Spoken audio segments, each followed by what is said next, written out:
This channel does not promote any violent, harmful, or illegal activities. All content provided by this channel is meant for an educational purpose only. দেখুন, আসন্ন বিধানসভা নির্বাচন এটা বলা যেতেই পারে, কেননা 26শে বিধানসভা নির্বাচনে আর মাত্র কয়েকটা মাস বাকি রয়েছে এবং তার আগে আমরা দেখতে পাচ্ছি যে ময়দানে নেমে পড়েছে ডান বাম সব পক্ষই এবং সেখানে পিছিয়ে নেই কে বলুন তো হুমায়ুন কবির। তিনিও কিন্তু এই বিষয়ে একদমই পিছিয়ে নেই।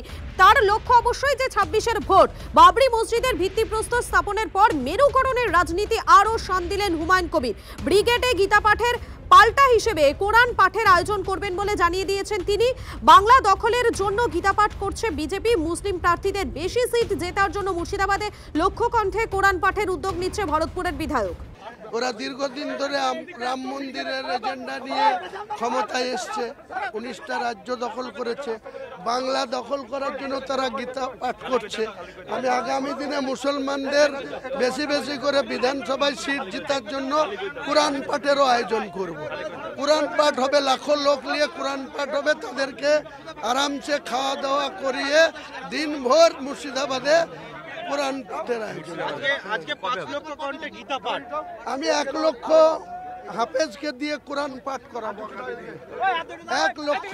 হুমায়ুন কবির যেটা বলছে শিজ মাস্টার ভয়েস বলছে, অর্থাৎ মমতা ব্যানার্জি যা শিখিয়ে দিচ্ছে তাই ও বলছে। মমতা ব্যানার্জি এক ছক তৈরি করেছে হুমায়ুন কবিরকে দিয়ে, যাতে একটা অস্থিরতা তৈরি করা যায়, দাঙ্গার পরিবেশ তৈরি করা যায়। আর তার জন্য গীতা পাঠকে নস্যাৎ করে দেওয়ার জন্যই পাল্টা কোরআন পাঠের ব্যবস্থা ইত্যাদি বলে পরিবেশকে বিষিয়ে তোলার চেষ্টা করছে। এদিন ব্রিগেডে গীতা পাঠের অনুষ্ঠান, সেখানে উপস্থিত ছিলেন সুকান্ত মজুমদার এবং সেখানে উপস্থিত থেকে তিনি ফের একবার রাজ্য সরকারকে কটাক্ষ করেছেন। তিনি বলছেন হিন্দু ভোট ভাগ এবং সংখ্যালঘু ভোট এক করার চক্রান্ত চলছে। সাম্প্রদায়িক শক্তিকে তোল্লাই দিচ্ছে তৃণমূল। 21শে সিংহভাগ হিন্দু ভোটার তৃণমূলকে ভোট দেয়নি, কারণ তৃণমূলকে বিশ্বাস করে না হিন্দুরা। ব্রিগেড ময়দানে গীতা পাঠ অনুষ্ঠানে যোগ দিয়ে দাবি সুকান্ত মজুমদারের। দেখুন, নির্বাচনের সাথে গীতা পাঠের কোনো ডাইরেক্ট সম্পর্ক নেই। গীতা পাঠ হিন্দুদের প্রোগ্রাম, রাজনীতির মতো থাকবে। গীতা তো শাশ্বত। আমরা কালকে দেখতে পেয়েছি এবং যেটা চলেছে পরিষ্কার বোঝা যাচ্ছে যে হিন্দু ভোটদেরকে ভাগ করার চক্রান্ত এবং মুসলিম ভোটকে এক করার চক্রান্ত চলছে।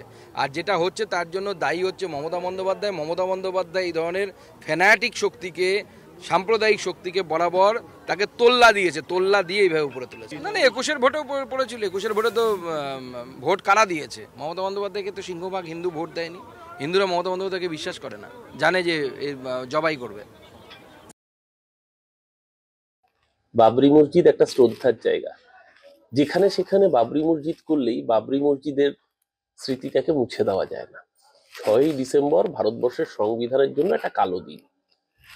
যে কাজ হুমায়ুন কবির করেছেন সেটা রাজনীতির ফায়দা তোলার জন্য করেছেন। আবার একইভাবে এই যে লক্ষ্য কণ্ঠে গীতা পাঠের কথা বলা হচ্ছে, গীতা পাঠের মঞ্চে চলে যাচ্ছে কে? বিজেপি রাজ্য সভাপতি। গীতা পাঠের আয়োজন করছে কে? যিনি নিজে ধর্ষণে অভিযুক্ত প্রদীপ্তানন্দ ওরফে কার্তিক মহারাজ। আসলে উদ্দেশ্যটা ধর্মকে সামনে রেখে ভোট বাক্সে। কত বাড়িয়ে বুড়িয়ে কে কি দেখাচ্ছে সে পরে বোঝা যাবে। ওটা 5 লক্ষ না তার অর্ধেক, না তার অর্ধেক, না তার অর্ধেক। যাক, ঠিক আছে, বেশ 5 লক্ষ হলো, 25 লক্ষই হলো। আর এখানে 1 লক্ষ, অত সহজ গল্প, এসব গল্প কথা চলছে। কোরআন পাঠ অথবা গীতা পাঠ যদি কেউ করেন তার ব্যক্তিগত বিশ্বাসে করার কথা। এটা পলিটিক্যাল প্রজেক্ট। এটা কোরআন পাঠের জন্য না, গীতা পাঠের জন্য না, লোক দেখিয়ে রাজনীতি করার জন্য। কেন? কারণ রাজনীতিতে ওদের বড্ড কম পড়ে গেছে। দেখুন, এই হুমায়ুন কবির এবং তৃণমূলের সমালোচনা এবারে করছেন ফুরফুরা শরীফের পীরজাদা তোহা সিদ্দিকী। তিনি বলছেন মন্দির মসজিদের এখন দরকার নেই, কোটি কোটি ছেলে মেয়ে চাকরি পাচ্ছে না, তাদের চাকরির ব্যবস্থা করতে হবে। এবং ধর্ম নিয়ে রাজনীতি করছেন নেতারা। হুমায়ুন এবং তৃণমূলের ভূমিকা নিয়ে সমালোচনা করে মন্তব্য ফুরফুরা শরীফের পীরজাদা তোহা সিদ্দিকী।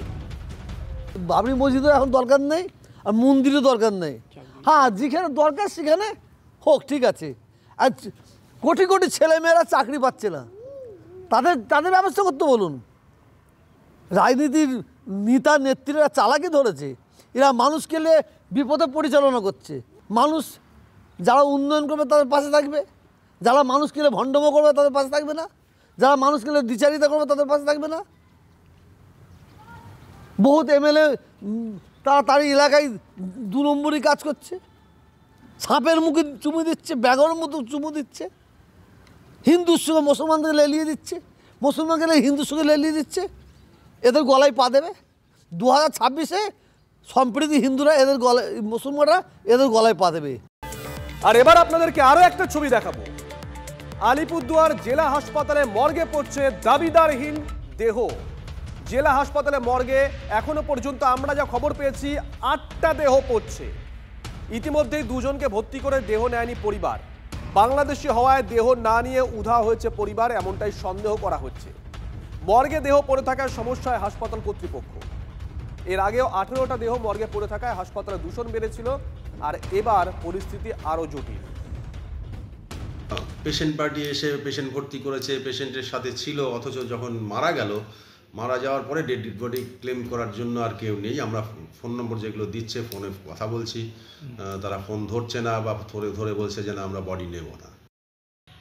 বাংলাদেশের তার ডকুমেন্ট দিতে পারে না, বাংলাদেশের তার ডকুমেন্ট দিতে পারে না, বা বাংলাদেশিরও আছে, কিংবা কিছু লোক আছে, সন্তান আছে, তারা বাবাকে নেয় না, নিয়ে আবার যন্ত্রণাকে ভোগ করে।